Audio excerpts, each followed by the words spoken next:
Hey guys, what's going on? James here, and in this video today, we're going to be taking a look at an article from Matt Bowen of ESPN, talking about the best NFL team fits for remaining free agents and trade candidates. Now, I know that this article was written on May 20th, right? I'm looking at this a month later. Look, we're at the slow news cycle of this time of year, and I do still want to talk about this article because it's a weird pick for the Bucs, like weirder than the Lakers hiring JJ Redick. But let's take a look at it, okay? Because like a good example here, like Xavier Howard, best team fit Houston Texans, and then it goes into why, right? The pick for the Bucs, and they don't go through every single NFL team, right? It's only like 10, 15 guys, something like that. Ryan Tannehill, best team fit Tampa Bay Buccaneers. Oh, alrighty then. Let's talk about this. Basically what this article says is that the scheme works very well for Ryan Tannehill. Kyle Trask and John Wolford are options behind Baker Mayfield. A healthy Tannehill would do good with a lot of play action under Liam Cohen. 10 games last year, 64.8 completion percentage, 16 passing yards, 1,616, 4 touchdowns, and 7 interceptions. This last line here. Put Tampa Bay down as a team to watch with Tannehill this summer. Well, it's been a month after this article was written. We've heard nothing about the Bucs even being interested in Ryan Tannehill, by the way. But, who knows? If this happens, if this were to ever even be a possibility, kudos to you, Mr. Bowen, Mr. Matt Bowen. I was going to say I'll eat a shoe or something, but I don't even want to run that risk. But going back to this, okay? What I do agree with in this paragraph, yes, Ryan Tannehill, would do very good with a West Coast style play action type of scheme, right? The scheme that the 49ers run, that Dave Canales ran last year, that the Seahawks, the Rams, the Vikings, the Bengals, all those different types of teams would be a great fit for Ryan Tannehill. I think that he would do he could certainly be fine in that system. We've seen a lot of other quarterbacks succeed in those systems. Tannehill is a veteran. I think that he, a very tenured veteran at that in terms of starting capabilities in the NFL. I think that he would be a good fit for that style of offense. After that, I mean, I don't know, man. To say that Kyle Trask and John Wolford are just options on the depth chart behind Baker Mayfield is underselling it, in my opinion. Because firstly, Kyle Trask, I get it. A lot of people have wanted to see Kyle Trask get a chance since they drafted him. It's not going to happen at this point. It's just not. Baker Mayfield's the $100 million man.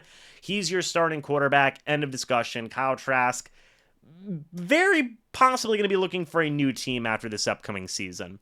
But he's still a former second-round draft pick of this organization. The guy who drafted him, Jason Light, is still here. The head coach, who was at the time the defensive coordinator when he was drafted, is still here.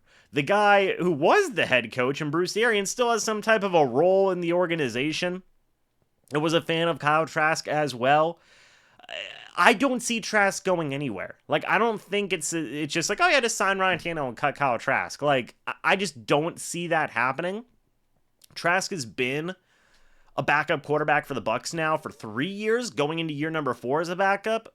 And all we've ever heard is that the Bucs like Kyle Trask and what he has been to the organization. Now, obviously, they never liked him enough to be the starter, but they may very well still like him enough to be a backup. That's one thing. The second thing, John Wolford is here, okay? And this one, to me, has a bit more threads than Kyle Trask, okay?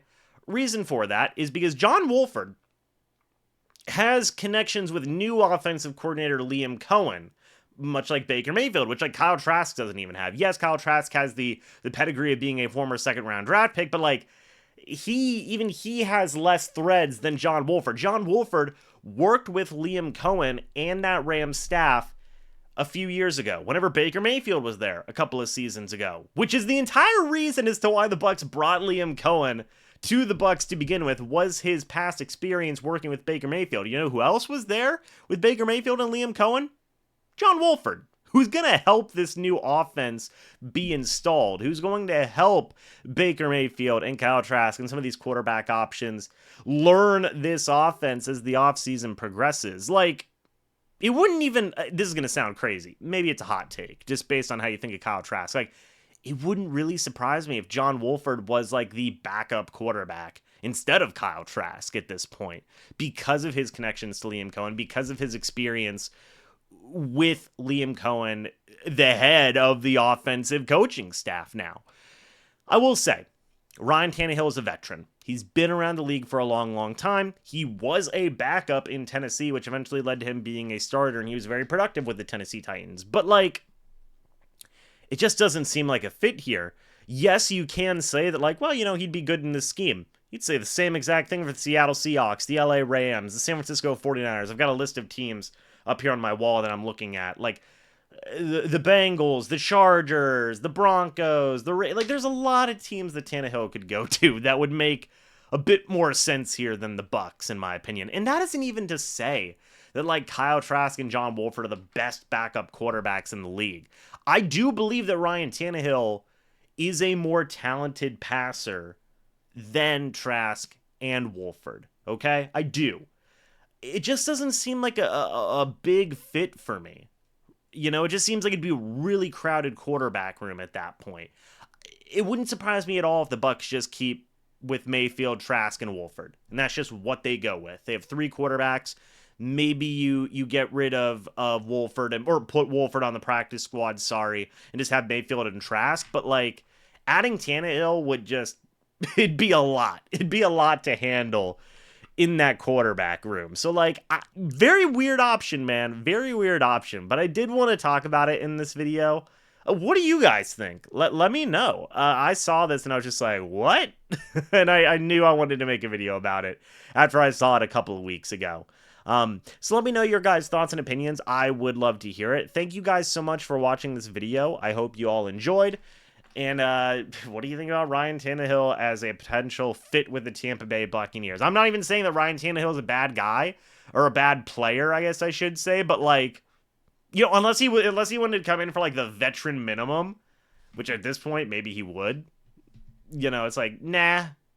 Bit weird. Like, I think the Bucs are pretty happy with their quarterback room. It doesn't make a lot of sense to me. I don't know. What do you guys think? Let me know your thoughts and opinions. I'd love to hear it down in the comment section below. Thank you guys so much for watching this video. Hope y'all enjoyed. And as always, guys, I'll see you all in the next video or the next live stream. But until then, and as always, guys, goodbye for now, and go Bucs.